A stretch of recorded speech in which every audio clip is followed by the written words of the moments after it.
everyone, so a nice easy recipe. This is my mum's recipe. It's rice pudding, but not like kheer, well similar, but mum uses pudding rice.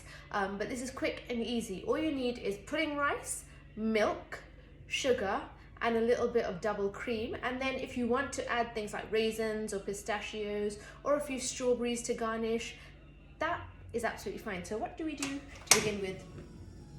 Milk. This does take quite a lot of patience, but in terms of how long it takes from start to finish, probably about 45 minutes, 40 to 45 minutes. But hey, it is worth it. I love this rice pudding. If I'm honest, I prefer this to kheer.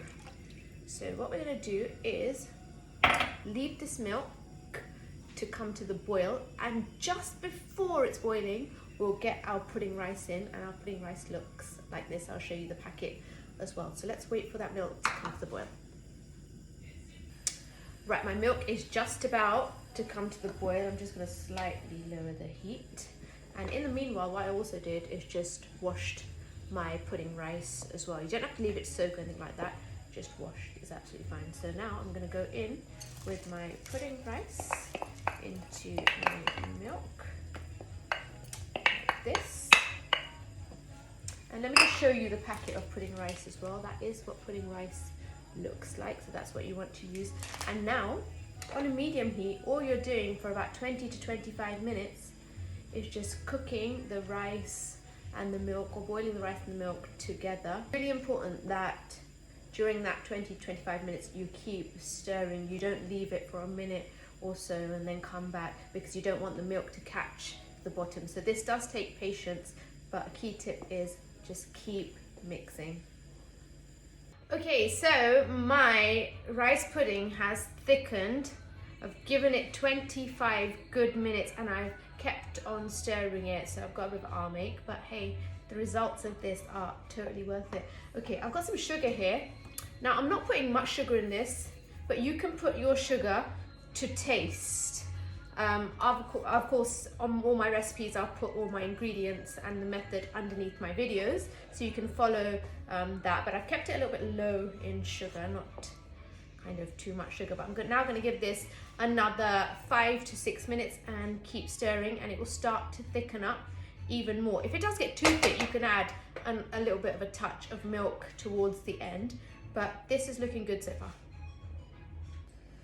Okay, so you know what, I'm very excited. I love this rice pudding the way my mum makes it. I kind of call it like a cross between a kheer and a rice pudding, and mum is standing over there. She's watching over me to check if I'm doing this right.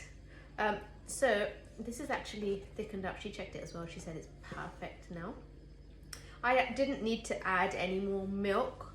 What I've been doing is just kind of scraping the edges as well. Not too much, but just getting all those bits in.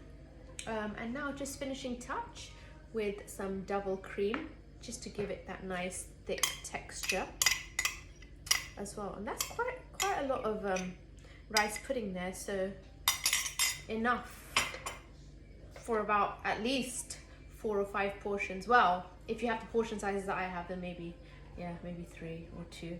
But oh, that's thickened it up really well. Can you see that? And I'm just giving this a final 1 minute or so.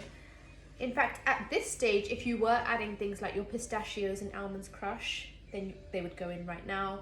Or if you were adding your dried fruits, raisins or sultanas, which I found out are 2 different things, by the way, made by the same grape. It's the same grape, but made by different processes. So raisins, sultanas can go in now. But I'm just keeping this plain because my nephews just love the rice pudding as it is, just plain without anything. What you could do when you serve this up is just chop a few strawberries and just put them on the top, or maybe a little bit of mango as well. But oh god, this is looking so good. And you know what I like about this? It is quick and easy. That pudding rice cooks so well. I mean, when you're making kheer, you would use the basmati rice and it would take a little bit longer. So all in all, this hasn't taken long at all. I would say about 40 minutes it's taken. So yeah, not long at all, and you've got an amazing rice pudding. Only one thing left for me to do, and that is my favorite part. That is ready actually to come off the heat.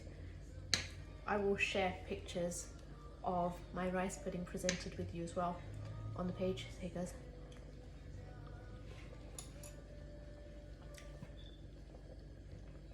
That is really nice. Even the sugar, everything is perfect. The thickness.